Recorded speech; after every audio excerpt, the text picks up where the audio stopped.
tag. Very nice, very evil. That's tag shit. Free fall as I dive through the kaleidoscope in my mind. No rope up to climb. Gotta remind myself that I'm fine. Mama, I don't really. What up, Tag Nation? It is the commish, ScooterRay, and I'd like to welcome y'all to another episode of NXTAG with me, Lazy Bars but Bars. Oh baby, we have us one tonight because the champ pulled double duty because Stephanie Vaquer defended her women's NXT championship and the women's North American championship. And let's get into it. To open the night, it was a match between the champ, Stephanie Vaquer, defending against Jada Parker. Hey, Miss Parker. And like I told y'all last week, I was a little disappointed from jump. And what made me disappointed was the fact that this was starting the show. And if you ever heard, if you heard me do any NXT.A.Gs, any hot tags, recaps, or anything like that, when you do this in this way, this doesn't breed confidence that Jada's gonna win. Because you put the women's championship on first. It would have been different if they reversed it and had Fallon's match go on first, then this one.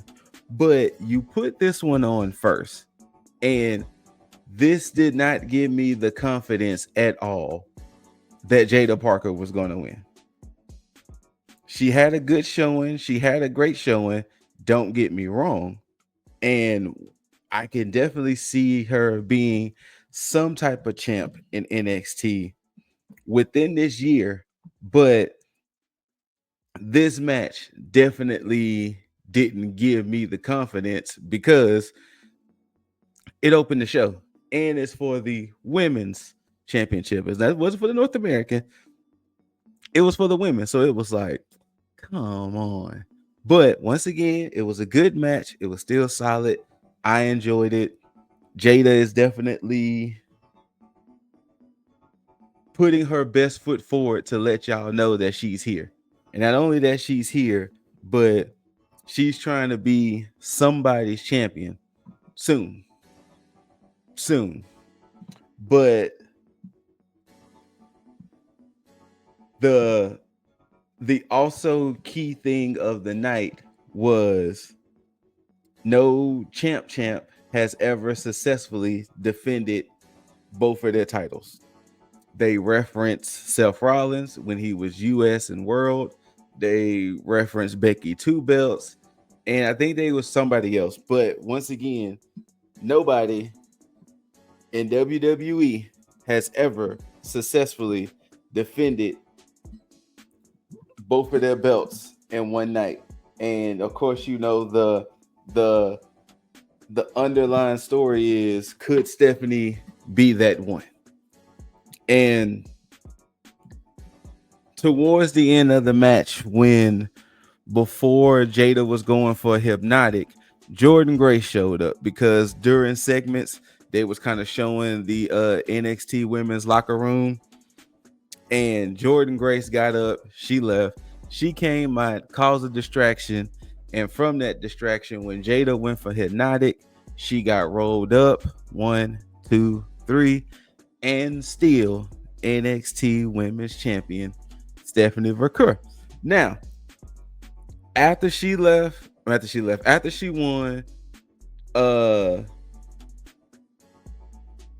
they kind of got Jada and Jordan out of there. Then Fatal Influence showed up and they started the beat down on Stephanie. You know, they was kind of getting her softened up for the main event. And then I'll go ahead and talk about it now because I didn't put when it happened. But later on in the show, she was getting her ribs and everything taped up. And they was like, hey, Stephanie, you think you can do this? You think you can go? And Stephanie was like, nah. Fallon wanted her rematch. She's going to get her rematch. I don't want to hear nothing about it. I'm going out there. I'm the champ for a reason. I'm defending the belt tonight. So the next segment, again, we have the Chronicles of Trick and Javon. Javon was trying to get up to Trick and basically was like, look, y'all wasn't trying to listen to me. I was trying to let y'all know about Dark State arriving. And Trick was kind of dismissing it, was like, fam, I don't care about all that. I'm trying to get my NXT championship back. Regardless of all whatever's happening, my focus is on Stand and Deliver. My focus is on Oba. And I'm trying to get this championship back. And he was like, you don't understand what it means to be champion. You've never been it. So you don't know how it feels. And then the young OG was like, well, you know what? After tonight, I'm going to know how it feels, because he does have a match against Lexus King for the Heritage Cup. But later, that'll be later. Next segment showed that Ava was back there and she was talking to like the women's tag team, because Tatum and Gigi are going to go against Ash and Heather by Elegance this Thursday on Impact. And many people think that, you know, if Tatum and Gigi win, they could possibly be set up for a Knockouts tag title. And the Meta Girls was like, why they get a shot? You know, what have they done to even get a shot?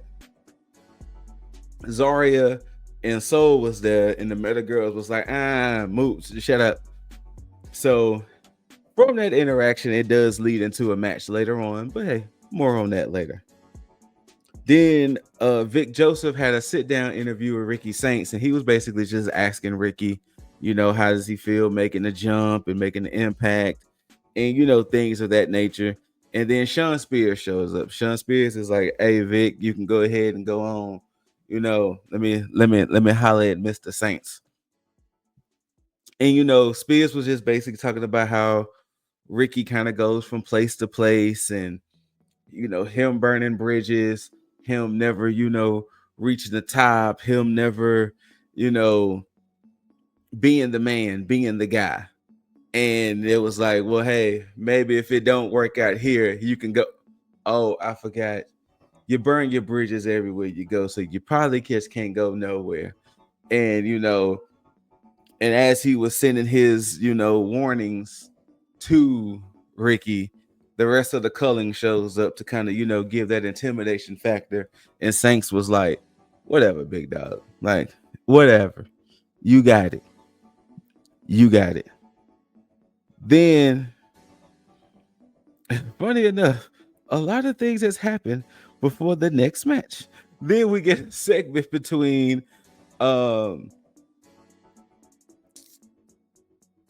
it was showing Wes, Tyson, and Tyreek. They was getting ready for their match. But then it cuts to Andre Chase being back there with Kale and Uriah. And they was like, yeah, you know, Ricky kind of sounds like Ethan Page, and how and Ethan Page gets in their face, and Andre Chase stands up for them and was like, nah, we ain't about to do this. So later on, it's a match set up between Ethan Page and Andre Chase. And now Chase is flanked with Uriah and Kale. So maybe they're about to get ready to do a Chase U 2.0 or something along that lines, but hey, we shall see. Finally, we're about to get to our next match, which is Hank and Tank. They're walking to the ring, and before they get to the ring, they see Motor City Machine Guns back there. They get some little advice from them, and then boom, Hank and Tank versus Tyson and Tyreek. Now, Hank and Tank is still working on this. They're trying to get their footing. They're trying to be extreme. They're trying to be basically the tag team of tag teams. In essence, like, you know, they're trying to be those dudes in the tag division. And, you know, ever since they had the pep talk with the Hardy Boys and things like that, it hasn't been working out for them. So, they're still trying to quote unquote figure it out. And they was mentioning throughout the whole time with Tyson and Tyreek having Wes Lee as like a mentor and like a figure that he's going to prove invaluable to the group. Well, towards later on in the match, Wes Lee does get involved, which caused Tyson and Tyreek to get the dub. And once Tyson and Tyreek get the dub and everything, there was a segment where it happened a little bit later, but Hank and Tank down on themselves. They run back into the Motor City Machine Guns, and they was like, hey, y'all did a pretty good job out there. And he said, you got to realize, we've been doing this for a long time. We had to go through our own personal ups and downs and this, that, and the third. But y'all just keep on doing what y'all doing, and y'all will be fine. Y'all will be fine. And once again, like I've mentioned before, I still think Hank and Tank have potential. They have that unique potential where, depending on how they truly build them, they can potentially win the crowd over.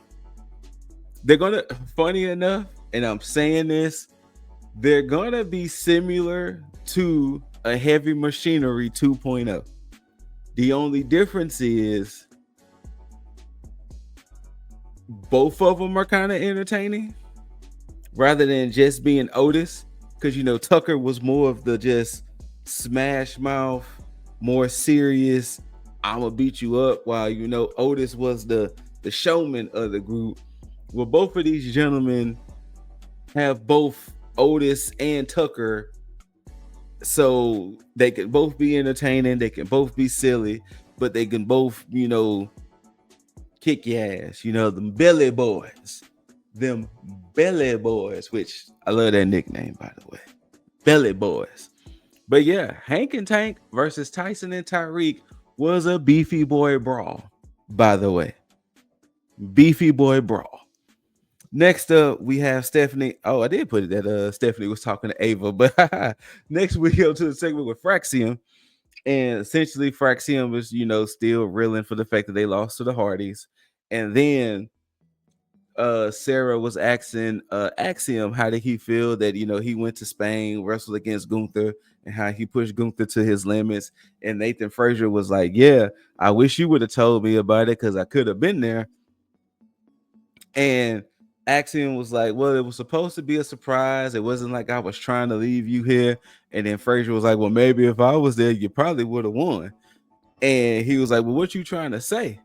He was like, I'm just saying, Gunther started beating you up after the match and everything. It wouldn't have happened if I was there. And then Oba appears on the screen behind them, and Oba was pissed walking into the arena. And Axiom goes, man, Oba looks upset. And Frazier turns to the TV, man, Oba does look upset. And then Axiom ooses. He was like, Axiom out. So I don't know. It seems like they're doing that whole playing with the aspect of them potentially breaking up again. So I'm kind of intrigued. What's going to happen with this whole Fraxium thing. Next match for that Heritage Cup, you got Lexus King defending against Mr. Bouncy Javon Evans. Now, Javon has way more motivation this time around because he's like, hey, I'm getting tired of the trash. Trick is talking to me. Dark State is here. I'm trying to win my first championship. Let's go. Him and Lexus has a pretty decent match because with Lexus holding the cup, Lexus is like, there's no rounds, one fall to a finish. So that's what it was. And Javon and Lexus were going back and forth up until Big Oba showed up. Power bombed Javon on that apron. Javon couldn't answer that 10 count. Hey, Lexus keeps his cup, and Lexus got the hell on out of there. He did not stick around. He was like, Oba out here, deuces. Ooses. Yep. Two of them. Two different deuces, ooses. And then the lights go out, and then Dark State arrives. And they're in the audience. And then Oba and Javon was kind of facing off when Dark State arrived. And right when they was making their appearance, you see Trick, because with Dark State's entrance, the lights are all out and everything. Trick comes out of nowhere and he's going for the trick shot and knees the shit out of Javon. And it was like, dang, that's crazy. So, hey, you can see that it was like, damn, I did not mean to do that, but hey, oh well. And then the ring started filling up with referees and security to pull back Oba and Trick. And then Dark State is in the crowd just laughing like, ha, look at the chaos we are causing. And just to go ahead and go into their segment, they had a little segment later and they was like, man, Jess Army of Presence got the people all anxious and riled up. And they was like, yeah, mission accomplished, boys. Yeah, you know what I'm saying? Yeah. So this is the thing. And if y'all got a chance to watch the bonus video I did on Dark State, it is leaning very Karrion Kross-ish. Because Karrion Kross is that whole, I'm trying to plant seeds. I'm trying to let y'all see. And hey, y'all do with it what y'all do with it. Not saying it's going to lead to Karrion Kross being like their, overseer, their guy per se. But it is very Karrion Kross-ish. But at the same time, we gotta get them to do some things now. Like them showing up and they're trying to take credit for the fact that, hey, them showing up got Javon, Trick, and Oba fighting. Okay, understandable, but they're gonna have to start doing something. They're gonna have to, beat up some more people or wrestle or start wrestling matches or something. I don't know. They're gonna have to start doing something soon. And I'm wondering, are they trying to save them for debuting per se to after Stand and Deliver, which is almost in another month almost. So interesting to see what they end up doing with Dark State. But to rewind, after the whole Javon and Lex's Heritage Cup match, we do get that tag match between Tatum and Gigi versus the Meta Girlies of Lash and Jakara. And once again, Tatum and Gigi got the momentum because they're going against Ash and Heather by Elegance. And once again, this is where kind of my confusion kind of come in at. I don't mind that Tatum and Gigi gets the dub because once again, like I said, they get momentum. And in the process, Soul and Zarya do kind of come out and watch the match. But y'all seem like y'all was putting a rocket behind Lash and Jakara. I mean, they had tag team title opportunities, and now it's like it just fizzled. So, what happened? Lash and Jakara was on Raw, they was on SmackDown. What happened? What happened? Was it one of them things to where y'all held off the call up, and now they're kind of in this weird influx because maybe they was building them to go ahead and leave, and now that they haven't left yet, it's kind of like a weird stasis status thing. It's kind of weird that now all of a sudden Lash and Jakara are almost used as enhancement talent. And it'll be interesting to see if Tatum and Gigi gets that dub so they can go ahead and get a Knockouts tag team title shot because, this Thursday's match is not for the championship. It's just, to see what's what. But I'm kind of intrigued what happened with Lash and Jakara all of a sudden, because they had all this steam and momentum, and then when they lost that match to Bianca and Naomi, it just fizzled out. So I wonder what happened. Then we get a segment with the D'Angelo family, and I don't know. The more and more I'm starting to see these D'Angelo family segments, especially with Tony and Stacks, the more and more I think that Stacks is going to take the group and they're going to oust Tony D. And I think they're looking at the fact that, Tony D isn't Tony D right now. Like, he's not being the Don. He's not being the boss. So I think it would not surprise me if the underboss takes the family and pretty much the entire business from Tony D. Now, I don't know where would that put Tony D. Like, maybe he may have a match or two against Stacks, or maybe they could be gearing Tony D up to be called up. Because it wouldn't surprise me that after Stand and Deliver and WrestleMania weekend, that there's going to be some call-ups soon. And speaking of them call-ups soon, I think the one of the bigger call-ups has to deal with Trick and Oba. I feel whoever loses that match is the one that's going to get called up. My sources say it's probably going to be Trick that's going to lose, and he's going to get called up. But it would not surprise me if Tony D, Trick, hopefully at this point, Lash and Jakara, Roxanne Perez, go ahead and bring up Cora Jade. Who else? Maybe a few more.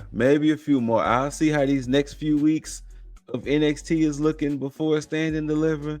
But those names I just said, I definitely see them being potentially the next wave of call-ups for sure. After that, we do get the match between Andre Chase and Ethan Page. And during Ethan Page's entrance, Ricky Saints pretty much kind of walks out with him. And Ricky does commentary. And, so Ricky is kind of there doing commentary, sort of distracting Ethan Page a little bit. And Chase is kind of still getting his footing because, he still looks like disheveled and, super depressed. He doesn't have Chase U no more. And this time around, he was going for the Andre Chase stomps, and they talked him into doing it, but he didn't get a chance to finish spelling out Chase because Ethan Page blocked it after the A. But I think more and more they about to do a Chase U 2.0. And I wonder what they're going to do to get around it, considering he lost that match to Ridge and the school was supposed to disband. So it's going to be interesting to see how they do this whole Chase U thing again. And then where was that put Riley and Thea? Because we still have not seen Riley and Thea since, Chase U been disbanded. Unfortunately, Duke Hudson got released, but we have not seen Riley and Thea since the whole Chase U being disbanded. So interesting to see. Then before the main event, we do get Trick leaving the arena. And basically they stopped him and he was like, look, Dark State, they ain't got nothing to do with me. But he was like, Oba should know what it is. I'm trying to get my belt back. I'm trying to be NXT champ. And we was talking about it with that Dark State video. I didn't halfway think about potentially Trick. That would be a pretty interesting thing that, if Trick is kind of like their de facto leader type situation. But once again, I'm still kind of also hinging on the aspect of Trick or Oba is getting called up after Stand and Deliver. And once again, my mind is most likely on Trick being called up. Then we get to our main event of the night for the NXT Women's North American Championship. You got the NXT Women's Champion, Stephanie McCoy, defending against Fatal Influence's Fallon Henley. And Fallon basically is getting her rematch, and she's simply, I want my belt back. Now, of course, this match was full of shenanigans, because she got Jasmine Nix and JC Jane out there, and they was doing everything until finally Stephanie eventually got rid of them both, to where she hit that SVP 1, 2, 3 and still, and not only and still, but technically, officially, the only superstar in WWE's history to walk in a event with both titles, defend both titles, and retain both titles. So I wonder, are they going to truly acknowledge it throughout WWE as well? Because they was mentioning it at first. So I wonder, is it going to be official that Stephanie McCoy is the first superstar to defend both of her belts in one night and walk out with both of them? Or are they going to just relegate it to a NXT thing? Now, after the match, Fatal Influence once again was trying to jump on Steph. Jordan Grace comes out. She beats up on the three ladies.